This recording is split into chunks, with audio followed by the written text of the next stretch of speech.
Sir, आज लोगों का आस्था और आपके प्रति विश्वास और यह जो भीड़ है इस गर्मी में, वो आपको एहसास कराता है।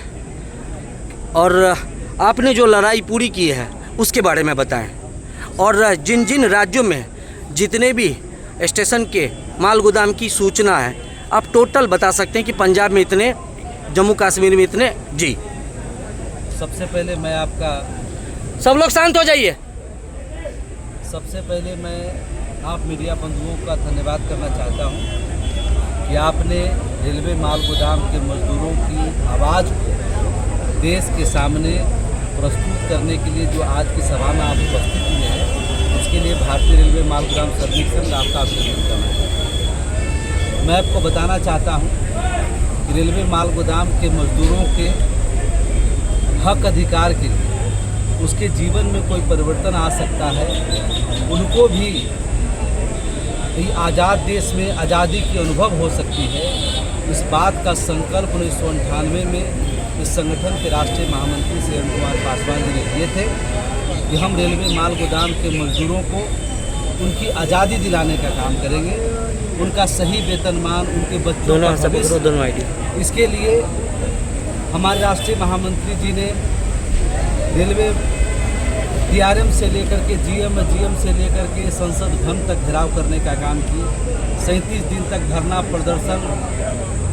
पार्लियामेंट संसद के बाहर रह करके इन मजदूरों के लिए कानून बनाने का काम किए। तब जाके 2003 में इसी धरती से श्रम मंत्री स्वर्गीय साहिब सिंह वर्मा जी थे, उन्होंने सबसे पहले पहल करके इन मजदूरों के जीवन में नई रोशनी आ सके, कानूनों में बदलाव आ सके, उसके लिए पहला कैबिनेट की बैठक हमारी 28 अक्टूबर 2003 को। उसके बाद हमारा आंदोलन संघर्ष चलता रहा। सरकार से हमने लगातार डिमांड किया कि श्रम कानून में इसके लिए जगह होनी चाहिए। रेलवे माल गोदाम को कहीं कोई नाम नहीं है, देश में कोई जानता नहीं है, जिसने रेलवे को 37 किलोमीटर से हजारों किलोमीटर तक पूरे देश का लाइफ लाइन बनाने का काम किया, जिसके खून पसीने की कमाई से रेलवे को 70% की आमदनी होती है, उसको यहाँ तक पहुँचाने का काम किया। ऐसे माल गोदाम के मजदूरों को आज उसका जो योगदान है, उसका जो कई पुष्ट से जो काम करते करते देश में इतना बड़ा योगदान दिया है, उसको आज इंसाफ देने का, हक देने का काम करना है। इसके लिए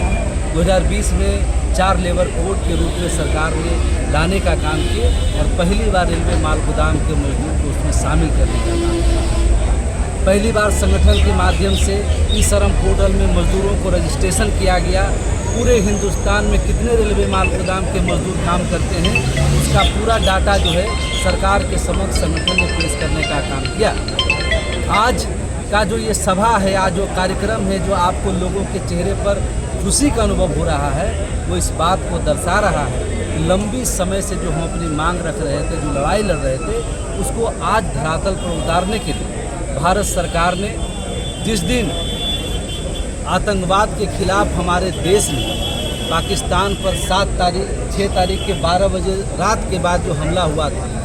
उसी दिन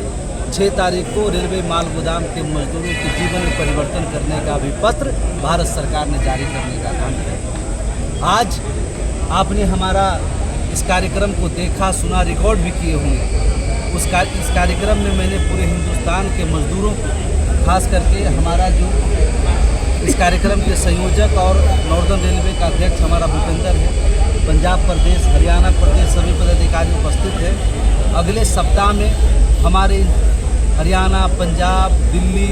हिमाचल प्रदेश, उत्तर प्रदेश, इस सभी जगह एक सप्ताह के भीतर जो है सरकार के द्वारा वेरिफिकेशन शुरू होने वाला है। सरकार खुद अब हर माल गोदाम के मजदूरों तक पहुंच रही है, उनकी क्या समस्याएं हैं, कैसे वो काम करते हैं, इनके लिए नीति निर्माण करना, मालवाहक को जो डैमरेज लगता है, मजदूरों को जो तमाम असुविधाएं होती है, बिचौलिया जो इनका खून पसीने की खाने की कमाई कर रहा है, भारत सरकार अब सीधे रेल को माल गोदाम के मजदूरों के साथ अपने साथ जोड़ करके, प्रधानमंत्री जी का जो सपना है कि मजदूरों के बीच में, कर्मचारी के बीच में कोई बिचौलिया नहीं होना चाहिए, सरकार के सीधा साथ होगा। आज हर माल गोदाम में अलग अलग रेट मिल रहा है। इतना 2025 में हम लोग हैं, आज 50 किलो की वजन हमारा मजदूर उठाता है, उसको 1.5 रुपया 2 रुपया तक मिलने का काम होता है। ये जो व्यवस्था आ रही है, जिसकी जांच प्रक्रिया, जिसका पूरा नीति बनने जा रही है, इसमें हमारे माल गोदाम को FCI की तरह जो मजदूरों को सीधा पेमेंट मिलता है, उनको जो PCF में भुगतान होता है, वो सीधा अब रेलवे माल गोदाम के मजदूरों को भुगतान होगा। और